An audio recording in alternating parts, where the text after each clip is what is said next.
اپنے بچے، اپنا قبیلہ، اپنی بیٹیاں، اپنا سارا گھر، اپنا سارا خاندان، ہر چیز لا کے کریم محبوب کے قدموں میں رکھ دی، اور پھر یہ کہ حضور کی خدمت کی اس انداز میں۔ کوئی زیادہ فرق نہیں ہے، عمر بظاہر نبی پاک صلی اللہ علیہ وسلم سے 2.5 سال ان کی کم ہے، لیکن غار ثور میں جو لوگ گئے ہیں وہ جانتے ہیں کہ وہ بڑا مشکل رستہ ہے، ابھی بھی بڑا مشکل ہے، حالانکہ رستے بن گئے۔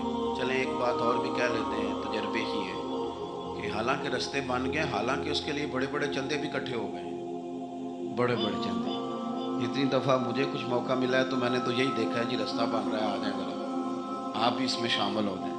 چندے والا معاملہ بھی بڑا سپر ہے، کس کس انداز میں لوگ جمع کرتے ہیں۔ رستہ بن گیا ہے، لوگوں کے لیے آسانیاں ہو گئی ہیں، ہاتھ کے اندر بڑی بڑی روشنیاں ہیں، کھانے پینے کا رستے میں موقع ملتا ہے، آسانیاں سہولیات ہیں، لیکن جناب صدیق اکبر کہتے ہیں رات کی تنہائی میں جب میں نے حضور کے مقدس قدموں میں ورم دیکھا، تکلیف دیکھی، تو میں نے کہا حضور مہربانی کریں، آپ میرے کندھے پہ نہیں آ جاتے؟ کندھے پہ اٹھایا حضور کو، پپاں پار قدم نہیں جے لاؤندا تے 100 پہاڑ تے چڑھیا جاندا تے او پیا جاندا تے یار ندی دا تے اے اصلی دلدار نبی۔ کندھوں پہ بٹھا کے نا حضور کو تو غار میں لے گئے۔ اب ایک اور بات بھی ذرا سمجھنا، وہاں جا کے نا تو حضور کو بٹھا لیا، کہنے لگے حضور آپ ذرا ٹھہرے، میں اندر دیکھتا ہوں، کوئی چیز ہو نا کبھی، میں پہلے صفائی کر لوں، کوئی چیز تکلیف دینے والی ہو تو مجھے تکلیف دے۔ پہلے اندر گئے، صفائی کی، جھاڑ پونچھ کی، پھر حضور کو بلایا۔ ہمارے علماء نے یہاں ایک نقطہ لکھا ہے، وہ کہتے ہیں غار ثور میں پہلے جناب صدیق اکبر گئے، پھر حضور گئے۔ پھر سمجھنا بات کو، پہلے جناب صدیق اکبر گئے، پھر حضور گئے۔ اس کا مطلب ہے جہاں حضرت صدیق اکبر پہنچ جائے نا وہاں حضور بھی آ جاتے ہیں۔ تو علماء کہتے ہیں تو اپنے دل میں نا جناب صدیق اکبر کے لیے جگہ بنا، مدینے والے بھی تیرے دل کو پسند فرما لیں گے۔ جگہ بنانا جناب صدیق کے لیے، اپنے دل میں جگہ بنانا، اس شخص سے پیار کر۔ حضرت صدیق اکبر تو امت کے استاد ہیں، جس نے ادب سیکھا ہے حضور کا جناب صدیق اکبر سے سیکھا، جس نے وفاداری سیکھی اس نے جناب صدیق اکبر سے سیکھی، جس شخص نے نبی پاک علیہ الصلوۃ والسلام کی اتباع سیکھی اس نے جناب صدیق اکبر سے سیکھی۔ اپنی زندگی کو باندھ کر حضور کے قدموں میں گرا دیا، جس طرح حضور نے فرمایا، جس مقام پہ حضور نے فرمایا، جو نبی پاک نے چاہت کی، جس طرح رسول پاک صلی اللہ علیہ وسلم نے پسند فرمایا۔ کسی نے ایک دن پوچھا تھا سب سے زیادہ خوش کس دن ہوئے؟ فرمانے لگے میں حضور کو نا مکے سے مدینے لے کے جا رہا تھا، تو گرمی بڑی شدید تھی، 2-3 دفعہ میں نے دیکھا تو حضور کے چہرہ نور پہ مجھے پسینہ نظر آیا۔ اب میں ڈھونڈنے لگا کہ کوئی ٹھنڈی چیز ملے نا تو میں حضور کو پیش کروں۔ خشکی جو ہوتی ہے نا، خشکی تو یہ تو ویسے ہی بڑی تکلیف کرتی ہے۔ خشکی اگر جسم پہ کبھی ہو جائے نا تو بندے کا کہیں جم کے بیٹھنا بڑا مشکل ہو جاتا ہے۔ خشکی جو ہو جاتی ہے، خشکی جسم پہ ہو جائے تو بڑا تنگ کرتی ہے، تو اگر کسی کے دماغ میں ہو جائے تو پھر تو بڑی خرابی کرتی ہے۔ یہاں نا لوگوں کو خشکی ہو گئی ہے دماغ میں بہت زیادہ، بڑی، اور اتنی زیادہ ہے بعض لوگوں کو کہ شاید ان کو نہلا دیں سرسوں کے تیل میں تو پھر بھی نہ ٹھیک ہو۔ خدا کے بندے سمجھتے نہیں، اس شخصیت کے بارے میں لب کشائی کرتے ہو، ان کے بارے میں جن کے بارے میں میرے کریم رسول علیہ السلام نے فرمایا میرے ساتھ جس نے نیکی کی میں نے بدلہ دے دیا، ابو بکر کا بازو پکڑ کے اللہ کی بارگاہ میں لے جاؤں گا، کہوں گا یا اللہ تو ہی اسے احسانوں کے بدلے عطا فرما۔ کیا بات کرتے ہیں، اس شخص کے اتنی خشکی ہو گئی ہے دماغوں میں، سوچنا سمجھنا ہی لوگوں نے چھوڑ دیا ہے۔ حضرت سیدنا ابو بکر صدیق کہتے ہیں میں دیکھ رہا تھا گرمی بڑی شدید ہے، لوگ کہتے ہیں جی آپ حدیث پاک بیان کریں، آپ ان کا کوئی کلام سنائیں، تو میں کہا کرتا ہوں ذات سے پیار نہ ہو تو بات سے بھی نہیں ہوتا، پہلے ذات سے پیار کر لو پھر ان کی بات سے بھی پیار۔ یہ دیکھو نا جناب صدیق اکبر رضی اللہ تعالیٰ عنہ تبلیغ نہیں کر رہے اس وقت، وہ دعوت دین نہیں دے رہے، بتا کیا رہے ہیں؟ اتنا بار بار چہرہ دیکھتا تو حضور سید عالم صلی اللہ تعالیٰ علیہ وسلم کو نا پسینہ مبارک آ رہا تھا، تو میں کوئی چھاؤں ڈھونڈنے لگا۔ ایک جگہ میں نے دیکھا ایک ڈھلان ہے پہاڑ کی، اس کے نیچے کچھ جگہ تھی، میں نے جا کے جلدی سے صاف کی، میں نے وہاں کچھ چیز بچھائی، ایک روایت ہے چمڑے کا بستر بچھایا، اور ایک میں آتا ہے کہ اپنی چادر اتار کے بچھائی، امامہ کھول کے بچھایا، کریم محبوب صلی اللہ تعالیٰ علیہ وسلم کو وہاں لٹایا، کہتے ہیں اب میں ڈھونڈنے لگا کوئی ٹھنڈی چیز مل جائے نا۔ آپ میری بات کو سمجھے، جس طرح کوئی لاڑ نہیں لڑاتا کسی کے، جس طرح اماں بڑا پیار کرتی ہے تو وہ خیال نہیں کرتی اس کی دھوپ کا، چھاؤں کا، کپڑے کا، آنے کا، بیٹھنے کا۔ کسی نے کہا تھا کہ ٹوٹ جانوں میں کھلونوں کی طرح ہوتا ہے، آدمی عشق میں بچوں کی طرح ہوتا ہے۔ ٹوٹ جانے میں کھلونوں کی طرح ہوتا ہے اور آدمی عشق میں بچوں کی طرح وہ ضدیں کرتا ہے، نہیں میں نے اماں کے پاس جانا ہے، نہیں میں نے اماں کے پاس جانا ہے، کیونکہ آدمی عشق میں بچوں کی طرح ہوتا ہے۔ حضرت ابوبکر صدیق رضی اللہ تعالیٰ عنہ کہتے میں ڈھونڈ رہا تھا کوئی ٹھنڈی چیز، اور پردیس کا ماحول ہے، مسافر ہیں ہم، چرواہا بکریاں چرا رہا تھا، میں نے اسے کہا تھوڑا دودھ دے دو گے؟ اس نے کہا زیادہ پیسے لوں گا۔ میں نے کہا جتنا تیرا دل کرے لے۔ لیکن جب وہ دودھ دھونے لگا تو میں نے کہا کہ پہلے ہاتھ بھی دھو لے، پیالہ بھی دھو لے۔ کہنے لگا یار بڑے پاک صاف ہو۔ میں نے کہا نہیں تجھے نہیں پتا، جن کے لیے لے کے جانا ہے نا انہیں اللہ نے بڑا پاک صاف پیدا فرمایا ہے۔ فرماتے ہیں مجھے کہنے لگا خود ہی دودھ دھو لو۔ پہاڑ کے پیچھے کنواں تھا، اس نے کہا بڑی دور ہے۔ میں نے کہا تو دور نہ بتا، بس ایڈریس بتا۔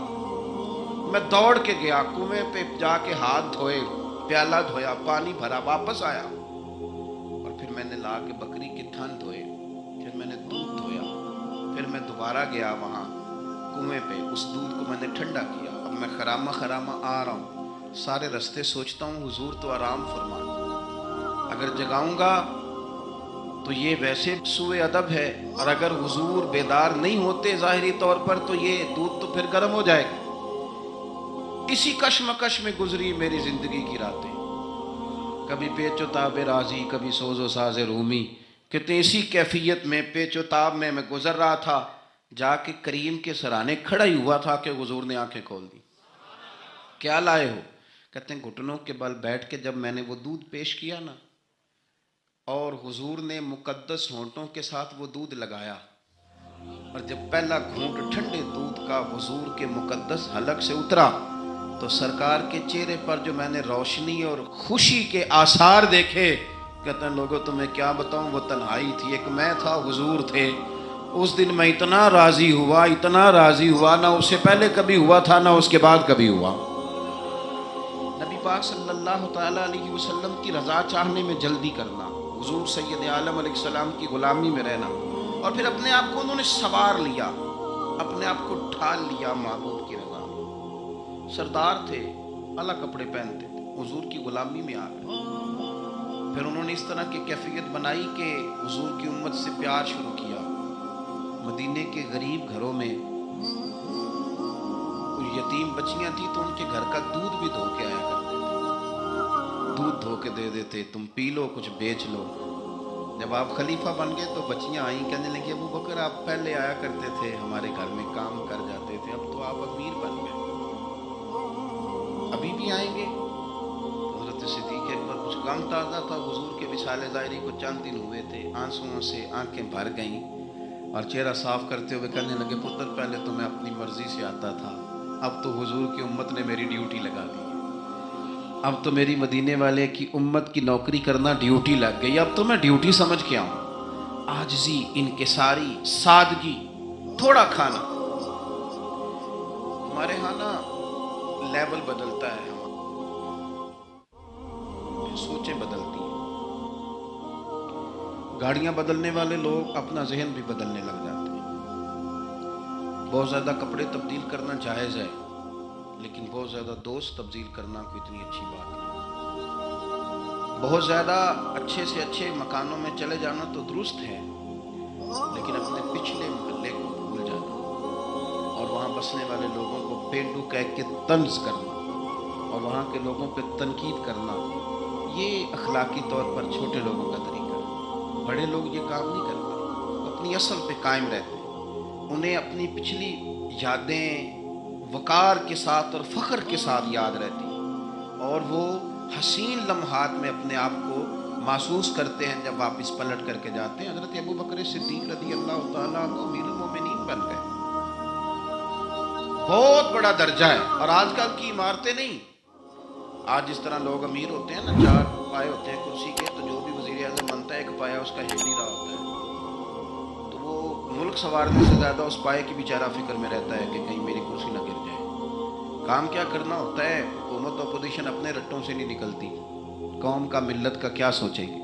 سارا دن ایک دوسرے کے بارے میں سوچ کر کے ٹائم گزار. لیکن حضرت ابو بکر صدیق خلیفہ بنے تھے جہاں امیر کی اطاعت واجبات میں سے تھی. لوگ ان کی بات پر سر تسلیم خم کرتے تھے. خلیفہ کے بہت سارے حقوق دین نے بیان کیے. اولی الامر کے تحت آپ کی بڑی شان تھی، لیکن زندگی وہی سادگی والی، انداز وہی عاجزی والا، طریقہ وہی. آپ نے پانی مانگا، مجھے پانی چاہیے. امیر المومنین ہے. کتنی کتنی چیزیں ہیں. اب تو عام سادے لوگوں کے گھروں میں بھی فریزر میں کیا کچھ پڑا ہے، اور چیزیں کھانے کی باری نہیں آ رہی. تو پانی مانگا تو کسی نے نا شہد اور دودھ پیش کیا. بڑی بڑی چیزیں ہوتی ہیں نا الگ سے بڑے لوگوں کے لیے. دودھ اور شہد پیش کیا تو جناب صدیق اکبر رو پڑے. فرمانے لگے نہیں، پانی لاؤ. حضور یہ چلیں آپ نہ پیئے، پر رونے والی کیا بات ہے؟ فرمانے لگے مجھے ڈر لگتا ہے میں کہیں دنیا دار نہ بن جاؤں. لے جاؤ. کہ حضرت کیا مطلب؟ فرمانے لگے میں حضور سید عالم صلی اللہ علیہ وسلم کی بارگاہ عالی مرتبت میں حاضر تھا، تو حضور کہہ رہے تھے کسی چیز کو دور ہو جا، دور ہو جا، دور ہو جا. چیز کوئی نظر نہیں آ رہی تھی. کچھ دیر سب لوگ خاموش رہے. تو میں نے عرض کی حضور کچھ ہماری رعایت فرما دیں، کس کو دور کر رہے ہیں آپ؟ تو محبوب فرمانے لگے یہ دنیا کا مال ہے، دنیا داری ہے. میرے قریب آنے لگی تھی تو میں نے 3 دفعہ کہا دور ہو جا، دور ہو جا. فرمایا جب اسے کریم نے اپنے قریب نہیں کیا تو ہم دنیا کے معاملے میں اتنے محب ہو جائیں. طرح طرح کے کھانے، طرح طرح کے لباس، طرح طرح کے ہمارے اٹھنے بیٹھنے. اب کہاں میں نے نہیں دیکھا اب کوئی شخص ایسا ہو جو جوتے گانٹ کے پہنتا ہو، ورنہ تو ایک پورا پورا تھیلا لے کر کے جاتے تھے موچی کے پاس کہ ہمارے جوتے گانٹ دیں. کہاں چلا گیا وہ دور؟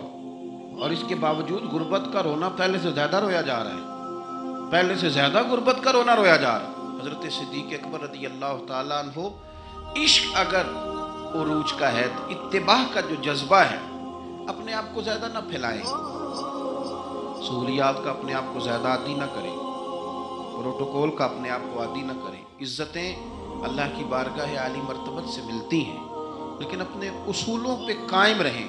حضرت ابو بکر صدیق رضی اللہ تعالیٰ عنہ حضور کے وصال ظاہری کے بعد اپنی صاحبزادی سیدہ عائشہ صدیقہ رضی اللہ تعالیٰ عنہ کے گھر گئے تو جا کے دیر تک خاموش بیٹھے، دیر تک. تو سیدہ عائشہ صدیقہ رضی اللہ تعالیٰ عنہ عرض کرتی ہیں کہ آپ بڑے خاموش ہیں، کیا بات ہے؟ کہنے لگے پتر تیرے نے چھت پہ میں جب آتا تھا تو نور دیکھتا تھا، میں نور دیکھتا تھا. ایک بات اور عرض کروں آپ کی خدمت میں، یہ جو معرفت آج کل جس کا نام لوگوں نے رکھا ہے نا معرفت، 2-3 گہری باتیں کر دینا. معرفت سب سے زیادہ اگر آپ کو ملے گی تو نبی پاک کے صحابہ میں ملے گی، حضور کی اولاد میں ملے گی. سب سے زیادہ معرفت وہاں سے سیکھیں. ان کے اقوال، ان کے ارشادات، ان کا طور طریقہ، یہ معرفت ہے. یہ جس چیز کا ہم نے نام رکھا ہے نا، اب تو آپ یقین کریں جو مرضی بندہ بیٹھ کے، ہمارے ملک میں ایسے ایسے اسکالر ہیں جو تازے آئے ہیں تو وہ کہتے ہیں اقبال بھی ٹھیک نہیں تھے، فلانا بھی ٹھیک نہیں تھا. تو کسی نے پوچھا کہ یہ بندہ کیوں کہہ رہا ہے؟ تو میں نے کہا وہ اس لیے کہہ رہا ہے کہ کسی بڑے آدمی کی مخالفت کروں گا تو میرا نام ہوگا. کسی بڑے آدمی کی سستی شہرت حاصل کرنے کے لیے لوگ بڑی بڑی کہانیاں گھڑتے ہیں. اصل معرفت وہی ہے جو مصطفیٰ کریم نے بتائی اور صحابہ کرام علیہم رضوان نے اسے ہم تک پہنچایا. مہربانی کریں، کسی نئے رنگ روپ کی کوئی زیادہ ضرورت نہیں ہے. حضرت سیدنا ابو بکر صدیق رضی اللہ تعالیٰ عنہ کی معرفت کا کمال دیکھیں. فرمانے لگے بیٹا تیری چھت پہ میں نور دیکھتا تھا، آج دکھائی نہیں دے رہا، کیا معاملہ ہے؟ تو جناب عائشہ صدیقہ رضی اللہ تعالیٰ عنہ خاموش ہو گئیں. دیر کے بعد کہنے لگی ابا جی کرتا میرا بڑا ہی پھٹ گیا تھا، پیبند لگنے کی جگہ نہیں تھی تو ایک کرتا نیا منگوایا ہے.